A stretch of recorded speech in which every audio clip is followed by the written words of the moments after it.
We didn't really know each other on the first record. We'd just gotten together. We were just fortunate that it clicked. We didn't have the experience that we have now, playing together for a long period of time in a lot of different situations. And we'd get in a room, play fucking rock and roll, and the shit would happen, you know? Somewhere on the Contraband tour, like 4 or 5 months into it, we started to really come into our own and discover how our chemistry works. You know, we went through a lot of shit between the tour when we went to make the record. We toured together for almost 2 years, tour buses, hotels, living in a bubble together, knowing everybody's secrets, jamming together every night on stage, and you learn everybody's nuances. 2 years later, I could tell the band had found a groove. Then when we all finally got together, you know, and played like we did. When we came together as a band to write songs and to compile songs for the new record, we were really struggling. We were writing so many songs, overwriting. Is that like the pre-chorus? Solo into the bridge. That's the chorus, yeah. Going to the bridge and then chorus is up. Get to the chorus again before that breakdown. Up until the solo section. That's the chorus part. Into a chorus and then you take a lead. Hey, can you play that end of that section? Slash after the second chorus, maybe you take a song. A simple kind of chorus, you know what I mean? Okay, so then we're going to another half of pre-chorus. You know that doubled up pre-chorus? That's a bridge. That'd be the chorus. We fucked up on the bridge. Double solo. Yeah. Just keep going. Yeah. It'd also be like the outro. Do you think it needs to be double both times? In the end, or should it just be the last one? Do you want to take a solo in that pre-chorus section? Oh, so the solo in the bridge. Okay, if it does that. Flat F major, 7 flat 9. We started to paint ourselves into a little corner. Guitars, D3, bass and drums, vocals all mashed together. There was a moment right before we made the album where we didn't know if we were going to have an album, you know? And then it just kind of...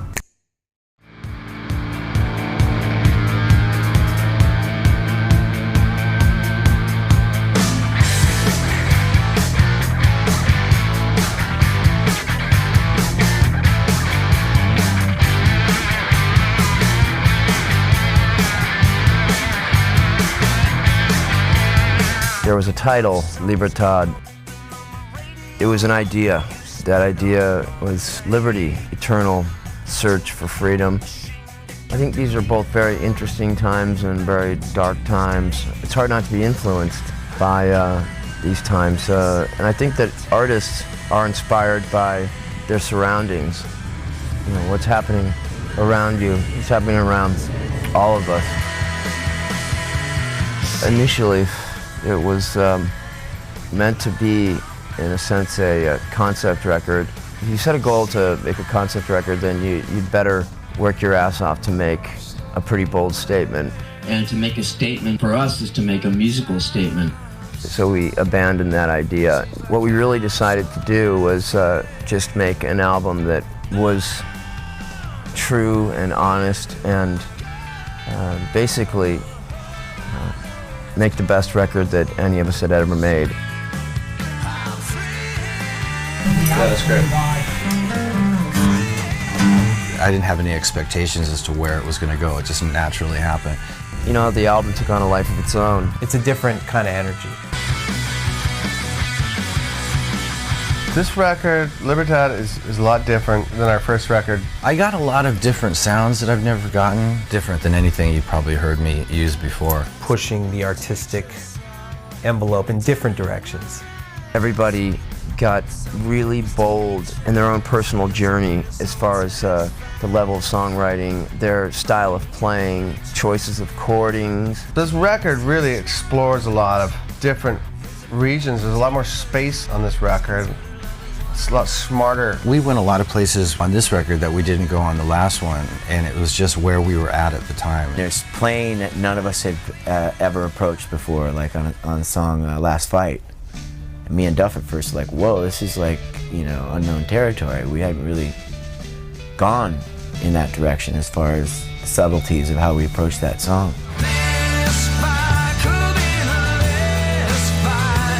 That song just goes to a whole new place.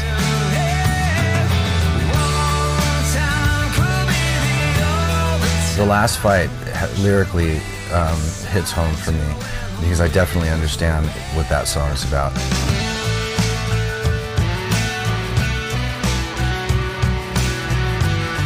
there's been some pretty painful situations that I've gone through that I wouldn't want to relive again. Scott and myself both had deaths in our family. Both our brothers passed away. You know, everybody goes through pain in life, though. You know, that's what life is about, you know. You can dodge bullets all you want, and eventually you're going to get hit. I mean, for me personally, it goes through a myriad of different emotional states of mind.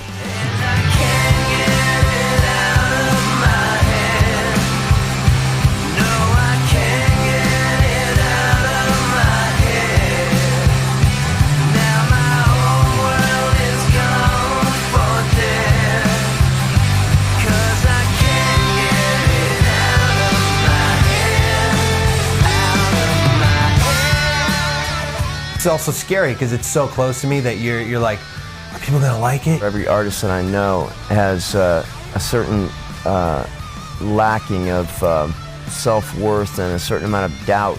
I'm always feeling like I'm trying to strive to be better, you know, like every single day it's always like that. I'm not gonna practice. I'm a punk rock bass player. You know, completely in self-doubt, you know, for a minute, and then all of a sudden something goes. It's a blurse, a blessing and a curse, you know.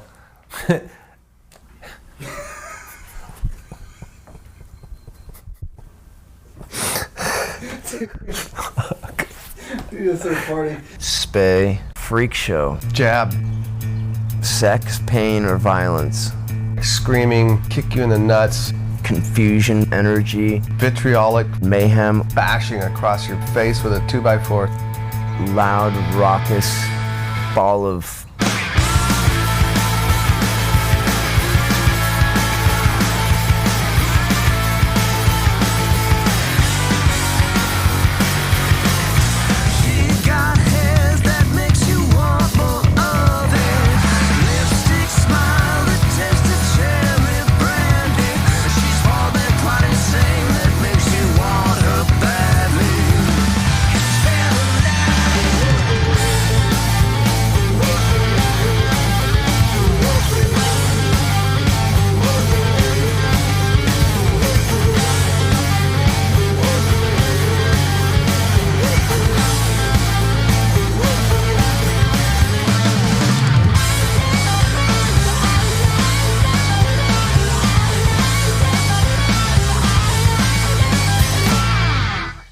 Wow. Huh? Yeah. This is your legacy. When you're dead and gone, this will still be here as a representation of something that you did in your career. And you need to make the best record you can possibly make. It's the best record we all could have made right now. we ended up kind of realizing that there was a concept that ran through it, you know. And that is, like I've said before, that it's you know, it's freedom. It's that eternal search for freedom, and you know, the willingness to fight for it, you know, at all costs. We went through so much to get to this point, you know, to get to a second record. I don't think anybody really, there's no way of verbally conveying exactly how much shit that was, but it was a tough road. A lot of stuff's in that album, you know, emotional and otherwise. I like to listen to it. It's probably the first album in my entire career that I actually can listen to, and that's the truth. It was such a great camaraderie going on between the guys in the band and also the people we were working with. That was probably one of the best sessions I've ever done. And so, and I can hear it on the record. It's a very nice sort of loose and fluid kind of sound and kind of energy and stuff. I think you definitely hear more of each individual's influence in the songs. So it all was very sort of organic on how it all kind of happened. Like, we've all evolved as musicians. We became the band that we wanted to become. Thank you very much for buying our album. This is a record that you will enjoy for a lifetime.